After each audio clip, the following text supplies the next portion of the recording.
কেমন আছো সবাই? শুভ নববর্ষ। বড়দের জানাই শুভ নববর্ষের প্রণাম, আর ছোটদের অনেক ভালোবাসা আদর।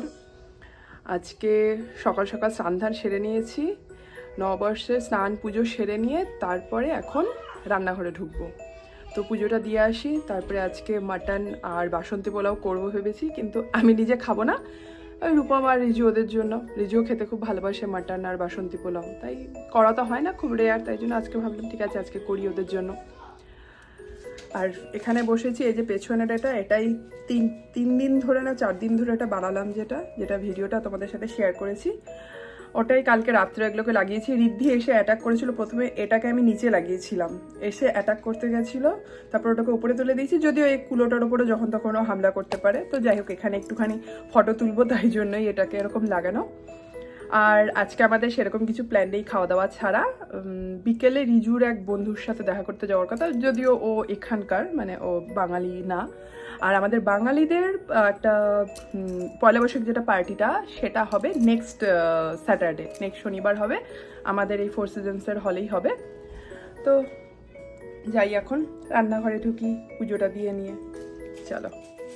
ঠাকুরকে আজকে পুজোতে আমি প্রসাদ হিসেবে দিচ্ছি একটা আমের সন্দেশ, সেটা ইন্ডিয়ান স্টোর থেকে কিনে এনেছি পয়লা বৈশাখ, তাই জন্য ঠাকুরকে তো মিষ্টি দিতেই হবে, তো তাই মিষ্টি দিচ্ছি।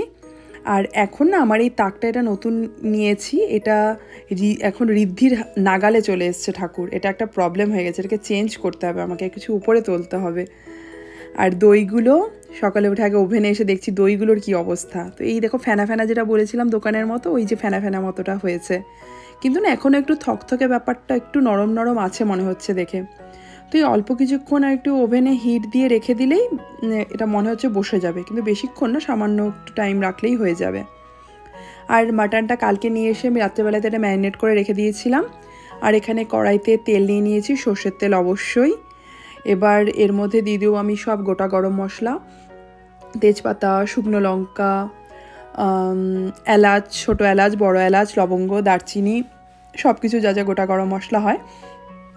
এবার এটাকে ভালো করে নাড়িয়ে চাড়িয়ে পেঁয়াজ কুচি দিয়ে দেবো, বেশ কিছুটা পেঁয়াজ কেটে নিয়েছি।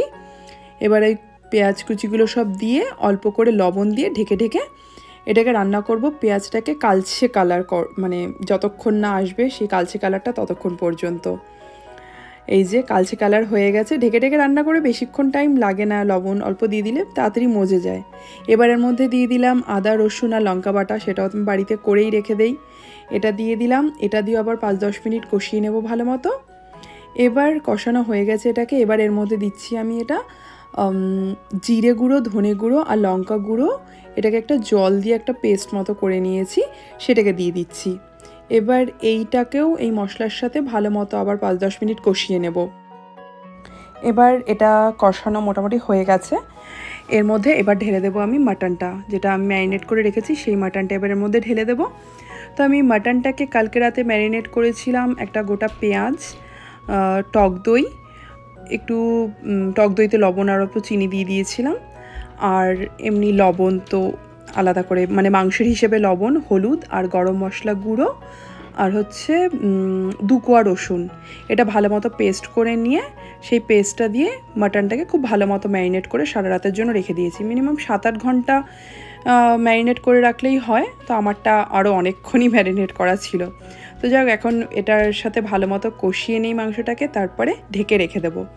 আবার এদিকে রিজুর বায়না হয়েছে, রিজু এখন নাকি বাইরে বের হবে, ওপরে একটা বাচ্চা ছেলে থাকে, ওকে বের হতে দেখেছে, দেখে ব্যাস রিজুরও বায়না, ও বেরিয়েছে, আমিও যাব। মানে বাচ্চা ছেলে বলতে ও 5 বছর বয়স, রিজুর থেকে 2 বছরের ছোট। তো ওকে বেরোতে দেখে রিজুরও বায়না বেরোবে, তাই এই যে বেরিয়ে গেল স্কুটার নিয়ে, সাইকেল নিয়ে। সাইকেলের ওর সাপোর্টিং যে হুইল দুটো, সেই দুটো খুলে দেওয়া হয়েছে, এখন ওকে ট্রাই করানো হবে সাপোর্টিং হুইল ছাড়া চালানো, এটার প্র্যাকটিস এখন স্টার্ট হবে। আকাশটা দেখো মেঘলা করে আছে, সূর্য দেখা যাচ্ছে অল্প, কিন্তু সেরকম না, পুরো মেঘলা মেঘলাই হয়ে আছে, আর একটা হাওয়া দিচ্ছে, ঠান্ডা আছে। ঠান্ডাটা আর যাচ্ছে না আমাদের এখান থেকে, কবে ঠান্ডা যে যাবে। আর এদিকে এই যে মাটনটার মধ্যে তারপরে আমি দই দিয়ে দিয়েছিলাম, মাংসটা যখন আর কিছুটা কষানো হয়ে গেছিলো, তারপরে টক দই আবার দিয়ে দিয়েছিলাম ভালো মতো ফেটিয়ে নিয়ে। তারপরে এখন আস্তে আস্তে গরম জল ওদিকে করে রেখেছি, গরম জল দিচ্ছি আর ঢেকে ঢেকে কষাচ্ছি। আর এদিকে আমি বাসন্তী পোলাওটাও করে নিয়েছি। এটা আর কি শেয়ার করবো, এটা তো অলরেডি তোমাদের সাথে আগেও শেয়ার করেছি, তাই আর শেয়ার করছি না। তো রিজু আর রূপম খেলে বাড়িতে আসলে তারপর ওরা খেয়ে দিয়ে আবার বের হবে, ওদের আজকে বেসবলের ফার্স্ট আজকে প্র্যাকটিস আছে। তো ওরা আসলে বেসবল থেকে তারপরে ফটো তুলবো। তো ওরা খেয়ে দিয়ে চলে গেছে বেসবলের জন্য, আমি আর যাইনি, আমি রিদ্ধিকে নিয়ে বাড়িতেই আছি। তো আমি রেডি হয়ে গেছি, ওদের আসার মোটামুটি টাইম হয়ে গেছে। তো আমি শাড়ির সাথে এই মালাটা পরেছি। আমি আগে একটা অক্সিডাইজের মালা পরেছিলাম, কিন্তু সেটা খুব একটা ভালো লাগছিল না, তো ভাবলাম এই মালাটা তো আছে, এটা পরে দেখি। তো এটা পরে বেশ ভালোই লাগছে।